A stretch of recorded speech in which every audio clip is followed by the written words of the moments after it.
अपने दर्शकों को बता दें, तुर्कमान गेट बवाल पर सुधांशु त्रिवेदी का रिएक्शन सामने आया। कोर्ट के आदेश पर तुर्कमान गेट पर कार्रवाई की गई। इस इलाके में कार्रवाई की गई। इंडी अलायंस के लोगों के बीच होड़ है मुस्लिम वोट बैंक को अपनी तरफ खींचने की। ये इसी का उदाहरण है, क्योंकि विपक्ष के नेता तमाम बीजेपी और प्रशासन पर सवाल उठा रहे हैं। देखिए, जो कुछ भी हो रहा है वो न्यायालय के आदेश पर विधिक प्रक्रिया के अनुरूप विशुद्ध, ऑब्जेक्टिव और प्रोफेशनल यानी वस्तुनिष्ठ और व्यावसायिक दृष्टि से हो रहा है। इस पर पत्थरबाजी से भी बाज आना चाहिए और बयानबाजी से भी बाज आना चाहिए।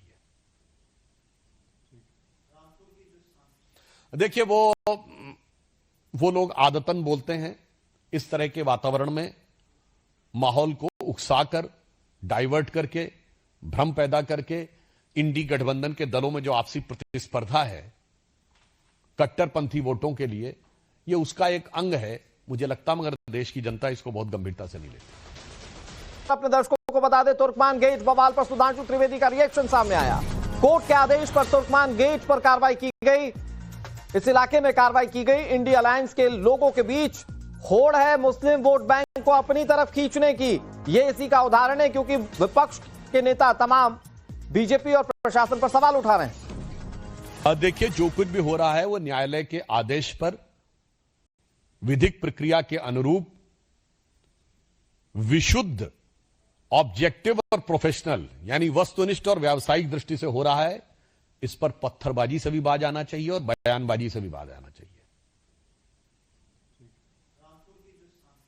देखिए, वो लोग आदतन बोलते हैं इस तरह के वातावरण में माहौल को उकसाकर, डाइवर्ट करके, भ्रम पैदा करके इंडी गठबंधन के दलों में जो आपसी प्रतिस्पर्धा है कट्टरपंथी वोटों के लिए, ये उसका एक अंग है। मुझे लगता है मगर देश की जनता इसको बहुत गंभीरता से नहीं लेती।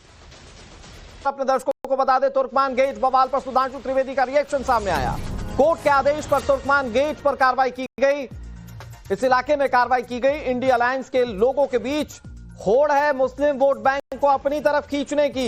ये इसी का उदाहरण है, क्योंकि विपक्ष के नेता तमाम बीजेपी और प्रशासन पर सवाल उठा रहे हैं। देखिए, जो कुछ भी हो रहा है वो न्यायालय के आदेश पर विधिक प्रक्रिया के अनुरूप विशुद्ध, ऑब्जेक्टिव और प्रोफेशनल यानी वस्तुनिष्ठ और व्यावसायिक दृष्टि से हो रहा है।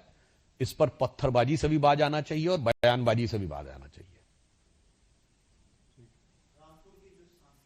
देखिए, वो लोग आदतन बोलते हैं इस तरह के वातावरण में माहौल को उकसाकर, डाइवर्ट करके, भ्रम पैदा करके इंडी गठबंधन के दलों में जो आपसी प्रतिस्पर्धा है कट्टरपंथी वोटों के लिए, ये उसका एक अंग है। मुझे लगता है मगर देश की जनता इसको बहुत गंभीरता से नहीं लेती।